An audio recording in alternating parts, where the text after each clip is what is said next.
All right, we now have joining us on the Sharks Audio Network. It is the head coach of Team Teal, Ryan Warsofsky. Coach, what's going on? How are you doing? I'm doing good. Grinding away on this road trip, long trip, but obviously off to a good start and hopefully keep it going here tonight. Yeah, man, it has been a wild ride for you. And just looking, back from the obvious play of what the Sharks have been doing, I was kind of curious. I saw you briefly at halftime of an Earthquakes game this summer. I was thinking about how your life has probably changed since then. And, you're a notable figure now. You're splashed on TV as the head coach of a major market team. Was that something that you ever had to talk to your family about when you made that transition to being a head coach? Yeah, and I think we're going through that a little bit here as we, go through the season. And like you mentioned, there's a lot of media attention and with their young players where we are as an organization on the up and up here. And my wife and kids are kind of, I have young kids and they're starting to figure it out a little bit that dad's a hockey coach and is on TV a lot, especially with us on the road and they're watching the games.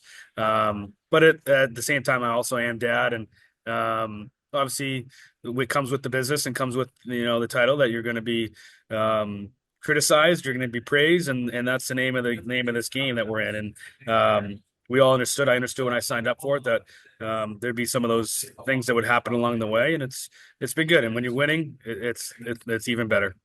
I'm sure. And I remember the 0-7-2 start to the season. I felt very frustrated for you because I don't think any of us saw that coming. And people were making comparisons to a year prior, of which it's low hanging fruit. That's what people do. They make the easy comparison. But it's got to be gratifying for you to watch the team start to mold itself in your vision and play to the level that you probably felt they were capable of all along.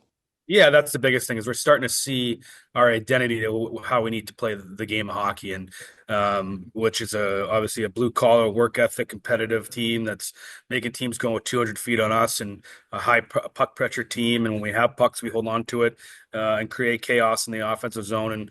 And I think we're starting to come into our identity here more and more consistency has been the biggest thing. When we look at our start.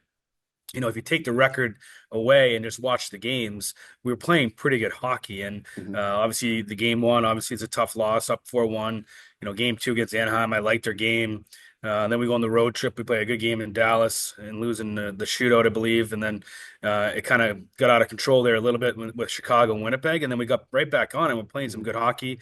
But just we weren't consistent enough and we didn't know how to win. And now that we've realized what it takes to win at this level, we got more buy-in. And now more guys are believing in what our identity looks like. And then you get the results. So it's been a long, 29, 28 games here we've had, and some ups and downs and a lot of learning individually and as a group. And we're going to keep plugging away and get better every day we can.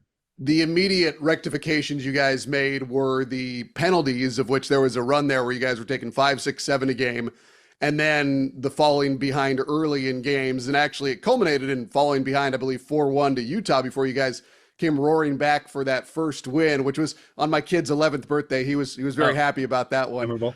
But you got those out of your game with consistency. How often does it give you pause to consider when you do see a game like the other night when you guys took a bunch of penalties early on? Do you start thinking, uh-oh, is this creeping back in? Or do you just think, you know what, that's the game. It hasn't been a part of our game for a while. No, we actually don't. We kind of just keep pushing forward, and we've kind of been battle tested here a little bit and some mental toughness that we needed to go through early in the season. And, I'm a big Ted Lasso fan, and we showed a clip of being a goldfish, and you have to be a goldfish. A goldfish has a 10-second memory, and we got to move forward. Whatever happens, there's going to be mistakes. There's going to be a bad call. There's going to be a bad bounce. We have to have mental toughness to keep pushing through and get back to it the way we need to play. And we've done a really good job. I got to give a lot of credit to our leadership group and our group of having that mindset and just kind of shorten our mindset really of how we need to play the game. The offense has come alive, obviously, in recent weeks, not maybe in the game most recently against Washington, different type of game, but a lot of that's been predicated upon the play of the defensemen. And while Erik Karlsson was a pretty good Shark there in the final season, I'll give him 10% of the credit, about 90% to you, or telling him what to do out there. But I guess, are you happy to watch newcomers like Jake Wallman and a Tim Liljegren, who's also, came in a little bit later, for them to be able to kind of fit in and then suddenly start producing offensively? Yeah, for sure. Anytime you can get offense from your blue line, it's really important, especially this, in the last 10 years in the National Hockey League, you're seeing more and more scoring from the defense. You look at the Colorados when they go in the Cup final. You look at, Tampa here with Sergachev when he was here and Hedman. You need to get offense from your blue line. The game's changed in the way the game is played, the offensive zone with the skill set that these guys have. And we thought Jake had a really good tool set to do have those capabilities to create offense. As we go, Mike goes out and trades for Lilly there, and he's done a really good job here as of late. Both those players of stepping up their game individually with their identity and understanding what it takes to help us move pucks out of our own end, and that usually translates to offense, and which it has here as of late. Breakouts and zone entries have been something that you've really talked about a lot, especially after recent performances that didn't, were not as, you weren't as happy with them. With some of them, you were talking about, being, sloppy with the puck and trying to move it too quickly and turn it over in the neutral zone. What do you think the next step is for the team there? Because I know there's a fine line between being too conservative and then Yeah. also making sure that you are still aggressive and moving the puck fast when you're trying to get through the neutral zone or when you're on the breakout in the zone entry. Yeah, that's something that we've really talked a lot about since day one of training camp is, we got to break out pucks. We have to get out of our own end. It doesn't matter what D zone coverage you're playing. If you don't get out of your own end, the dam's gonna break. And we've seen that. We've showed it. We've talked about it. I thought a good example was in the first period against Washington. Couldn't get out of our own end. We were not executing. We had the right reads, but we just couldn't execute, whether that's tape pass or hitting, off indirect off the walls. So we have to understand that, that's so crucial for us each and every game to have execution on the breakouts. And, second, third period, we start executing, we get odd man rushes, we get in the offensive zone, the momentum now shifts. So it's kind of the game within the game, with our details and our breakouts. And, you make a good point of, there's times where you have to put pucks deep and play behind defensemen. And there's sometimes where you have gap and you have ice to play with, that you have to go let your offensive skill and your creativity come out. And it's up to us as a coaching staff to show those examples when it works and when it doesn't work, and understanding, when there's a guy in your face, you got to put it behind him when there's time to make a play, and there's ice to make plays, make plays. And, I think as a coach, you have to have that creativity. You have to let your players, have not take the stick out of their hand is what I like to say. And it's come a little bit early in the year. I thought we struggled with finding that identification. As of late, we're getting better with it. When we look at some of the games lately, LA, two against Seattle, even the game against Washington, even if there was not as much disparity in the score, I've noticed the team has taken control of games where you have, earlier wins, they were tight, overtime, incredible comebacks. But then now that game against LA, you guys took control of it. The game at home against Seattle, suddenly it was back and forth, and then boom, boom, boom. You guys score goals.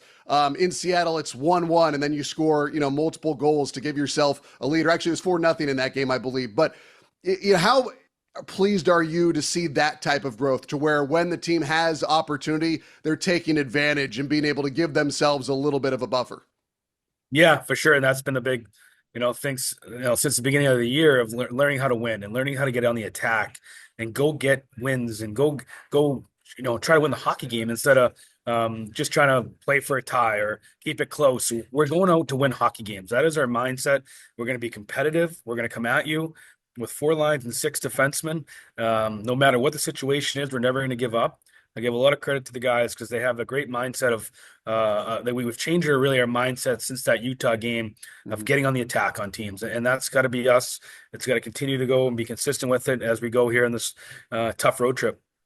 How fun has it been to watch Tyler Toffoli be exactly as he was expected to be? I mean, this guy's just a producer for the entirety of his career, and also just seems like such a character guy. He always, he jumped right in with the community once he got here in San Jose. It seems like he's never slowed down, always a positive voice. The guy impresses me, and I'm sure it's that much more fun for you. Yeah, he's obviously a natural goal scorer, and he can score goals. You saw the goal last night or in the other night in Washington. He can pick a corner with the best of them. He's known for it. He's done it his whole career. When he's skating and he's engaged and he's around the net, he gets some really good looks and even some chances. He's got 10, but he's hit a couple posts. Goalies, the Reimer save and against Yeah. Buffalo hits him in the head. He doesn't even see it. So he's been a really good, important piece for our team, not just on the ice, but like you mentioned, off the ice, his leadership, the character, the way he's helped these younger players, and he understands what it takes to win. He's been there and won at this level for a long time, and he's been super important to our group. Macklin and Will, obviously, they're coming into their own. Do you ever have to temper any of their excitement, or do you just kind of pull back? The thing that I note, Coach, is that they're smiling, they're having fun on the bench, and I know want your guys locked in, but I do think there is an aspect of players that when they're having fun, that's probably a good thing. Yeah, absolutely. I mean, you want to be loose and have fun and enjoy coming to the rink and enjoy each other and enjoy trying to get better individually and collectively. And these two guys have gotten better since day one. They continue to grow at different levels and in different ways, but super coachable. They've really pushed the envelope of where they need to continue to improve without the puck, and understanding what it takes to win at this level has been the biggest growth for both of them, and they're understanding that, and they want to be the solutions here, which is nice, just like Zetterlund and Eklund and Henry Thrun and the rest of the younger group of guys we have. So I want them to have fun and enjoy each other. When it's time to work, we work. When it's time to have fun, we have some fun. Looking ahead to tonight's game, obviously Tampa Bay, maybe not quote unquote what they were, but still a team that has a lot of that championship pedigree. They've got pelts on the wall. What's the area of focus heading into this game? Well, I think the biggest thing is when we have the puck, we're taking care of the puck and not, through the neutral zone especially. There's no needless turnovers. And then when we don't have the puck, we're super aware who's on the ice, and we're defending from the inside out. We're defending the front of our net. They're a transition team that likes to get on the offense. So we got to take care of the puck. That's first and foremost. And then at the end of the day, we got to play with our identity. We're a good hockey team. We have good hockey players in that dressing room. When we play together and we're connected, we put teams on their heels, and we can play some offense and get in their zone and make them come 200 feet. Coach, I know you've got a busy day, so I'll let you go. I will say, if you're in Florida, we're pretty similar. Keep your sunscreen on, but Yeah. enjoy the rest of the trip. All right, man? Thanks. Appreciate that.